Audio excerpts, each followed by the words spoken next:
بیوی ہو تو ایسی ہو۔ 2 ماہ سے کوئی میرے دروازے پر روزانہ کچرا پھینک کر چلا جاتا۔ بڑی کوشش کے باوجود وہ پکڑ میں نہیں آیا۔ اہلیہ نے کہا کہ یقیناً یہ محلے کا کوئی ایسا بندہ ہے جو فجر کی نماز باقاعدگی سے پڑھتا ہوگا اور مسجد جاتے ہوئے یہ کارنامہ سر انجام دیتا جاتا ہوگا۔ اب مسئلہ میرا اپنا تھا۔ میں پکا نہیں کچا مسلمان تھا۔ روزانہ 10 بجے اٹھ کر فجر قضا پڑھا کرتا تھا۔ 20 دن قبل میں نے اہلیہ سے فجر میں اٹھانے کا کہا تو اہلیہ حیران ہو گئی کہ یہ آج سورج مشرق کے بجائے مغرب سے کیسے نکل رہا ہے۔ خیر انہوں نے مجھے اگلے روز فجر کے وقت اٹھا دیا۔ میں نے اٹھتے ہی کھڑکی سے نیچے جھانک کر دیکھا تو دروازے پر کچرا موجود نہیں تھا۔ فٹافٹ وضو کیا، کھڑکی کے پاس ہی مصلی بچھا دیا اور 2 رکعت سنت فٹافٹ پڑھ کر پھر سے جھانک کر دیکھا تو کچرا دروازے پر پڑا میرا منہ چڑھا رہا تھا۔ خیر پھر 2 رکعت فرض پڑھ کر دوبارہ سو گیا۔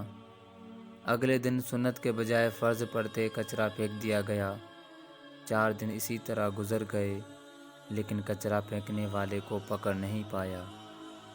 5ویں دن اہلیہ کہنے لگی ماشاءاللہ آپ اب فجر کی نماز پڑھنے لگے ہیں تو مسجد میں باجماعت نماز پڑھ لیا کیجیے۔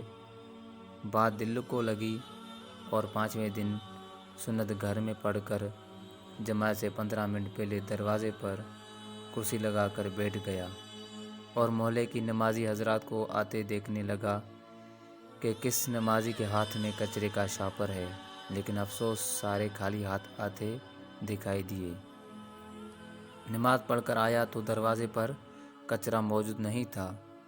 1 ہفتے مسلسل پابندی سے باجماعت نماز پڑھنے کے بعد میں نے اہلیہ سے کہا بیگم اب کچرا پھینکنے والا شاید ڈر گیا ہے، جب ہی کچرا نہیں پھینک رہا، اب آپ مجھے فجر کے وقت نہیں اٹھانا۔ اہلیہ کچھ نہیں بولی۔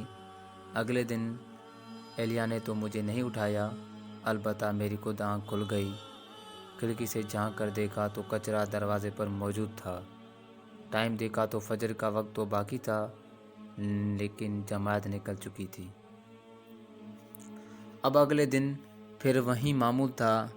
2 ہفتے مسلسل فجر کی نماز باجماعت پڑھتا رہا اور دروازہ صاف ستھرا ملتا رہا۔ 2 ہفتے بعد اب میری جماعت سے فجر کی نماز پڑھنے کی عادت ہو چکی تھی اور الحمدللہ میں باجماعت فجر کی نماز پڑھنا شروع ہو گیا۔ پھر کچھ دن بعد رات کے کھانے میں اس کچرا پھینکنے والے کا ذکر آ گیا۔ میں اسے برا بھلا کہنے لگا۔ بیٹا بولا ابو آپ اسے برا تو نہ کہیے، بلکہ وہ تو آپ کا محسن ہے جس کی وجہ سے آپ فجر کی نماز باجماعت پابندی سے پڑھنے لگے ہیں۔ بیٹے کی بات سن کر میرے دماغ کو جھٹکا سا لگا اور سب غور سے دیکھنے لگے۔ مجھے یوں اپنی طرف دیکھتے ہوئے سارے ہنسنے لگے۔ بیٹا کہنے لگا ابو آپ کی وہ محسن اور کوئی نہیں بلکہ امی جان ہے، آپ امی کا شکریہ ادا کیجئے۔ میں نے اہلیہ کو دیکھا تو کہنے لگی جب گھی سیدھی انگلی سے نہ نکلے تو ٹیڑھی انگلی سے نکالنا پڑتا ہے۔ یہ سبق ہے سب بیویوں کے لیے کہ وہ چاہیں تو اپنی اولاد کے علاوہ اپنے خاوند کی بھی تربیت کر سکتی ہیں، ہاں اگر وہ خود تربیت یافتہ ہو۔ امید ہے آپ کو یہ ویڈیو اچھی لگی ہوگی۔ السلام علیکم۔